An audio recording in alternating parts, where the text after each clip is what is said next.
অম্বুবাচী ২০২৪ কবে কখন শুরু হচ্ছে আর কখন শেষ হবে?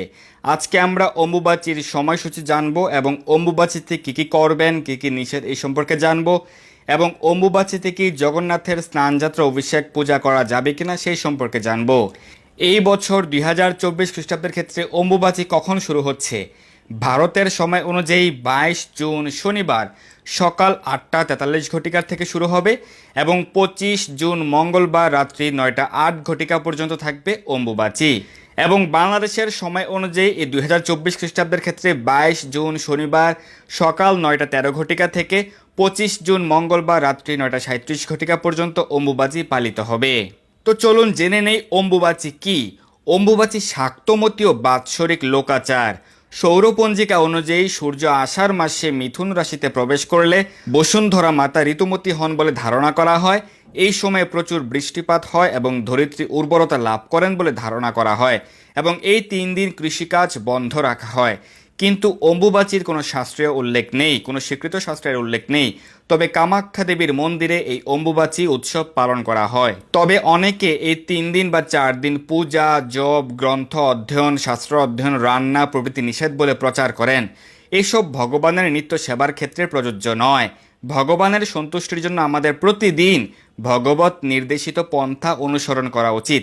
তাই এই ৩ দিন বা ৪ দিনও একই রকমভাবে আপনি ভগবানের প্রীতি বিধানের জন্য কার্য করতে পারবেন। এই বছর ২২ জুন ভগবান জগন্নাথ দেবের স্নানযাত্রা মহোৎসব থাকায় সেই পূজা অভিষেক যথারীতি চলবে। সকলেই জগন্নাথ দেবের স্নানযাত্রা পূজা অভিষেকে অংশগ্রহণ করতে পারবেন। শ্রীক্ষেত্র পুরীধাম সহ বিশ্বের সকল মন্দিরেই এবছর স্নানযাত্রা মহোৎসব এবং স্নানযাত্রা পরবর্তী ভগবান জগন্নাথ দেবের সকল সেবা পূজা এবং সকল মন্দিরেই ভগবানের নিত্য সেবা পূজা যথারীতি চলবে। তাহলে অম্বুবাচীর এই ৩ দিন কি কি নিষেধ, কি কি করবেন না? অবশ্যই এই ৩ দিন বা ৪ দিন সকলে আমিষ আহার বর্জন করবেন। কেউ কোনো প্রকার মাছ, মাংস, ডিম, পেঁয়াজ, রসুন, মসুর ডাল, মাশরুম, কলমি শাক গ্রহণ করবেন না। নেশাদ্রব্য বর্জন করবেন। চা পান, কফি, বিড়ি প্রভৃতি নেশাদ্রব্য বর্জন করবেন এবং দ্রুতক্রীড়া, তাসপাশা, যুব খেলা বর্জন করবেন। অবৈধ সঙ্গ করবেন না এবং কৃষিকাজ, হাল চাষ, গৃহপ্রবেশ, বিবাহ সংস্কার, অন্যান্য সংস্কার কার্য করবেন না। পরনিন্দা, পরচর্চা, মিথ্যা ভাষণ প্রভৃতি পরিহার করবেন। তাহলে এই ৩ দিন কি কি করা যাবে? অম্বুবাচীতে কি কি করতে পারবেন? ভগবানকে ভোগ নিবেদন করে ভগবত প্রসাদ, কৃষ্ণ প্রসাদ, মহাপ্রসাদ গ্রহণ করবেন। অবশ্যই অধিক হরিনাম জপ করবেন। ১৬ মালা বা তার বেশি সংখ্যক হরিনাম জপ করবেন। শ্রীমদ্ ভগবদ্ গীতা, যথাযথ শ্রীমদ্ ভাগবত প্রভৃতি শাস্ত্রগ্রন্থ অধ্যয়ন করবেন।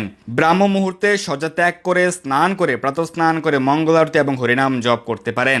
ভগবানের পূজা অর্চনা, ভোগ নিবেদন, আরতি প্রভৃতি যথারীতি চালিয়ে যাবেন, করতে পারবেন। শুদ্ধ বৈষ্ণবকে ভোজন করাবেন, দান করবেন। শুদ্ধ বৈষ্ণবদের শ্রীমুখ থেকে কৃষ্ণ কথা শ্রবণ করবেন। এই বছর ২২ জুন স্নানযাত্রা মহোৎসব রয়েছে। জগন্নাথ মন্দির বা নিকটস্থ ইস্কন মন্দিরে এই মহোৎসবে যোগদান করতে পারবেন। তো এই হচ্ছে অম্বুবাচী মহোৎসবের আদ্যপান্ত। আপনার সকলকে এই অম্বুবাচী মহোৎসবে কি কি করা যাবে না আর কি কি করতে হবে এবং এই বছরের অম্বুবাচীর সময়সূচি সকলকে জানিয়ে দিন, সকলের মাঝে সকলের নিকট আমাদের আজকের আলোচনা পৌঁছে দিন। ধন্যবাদ সবাইকে। হরে কৃষ্ণ।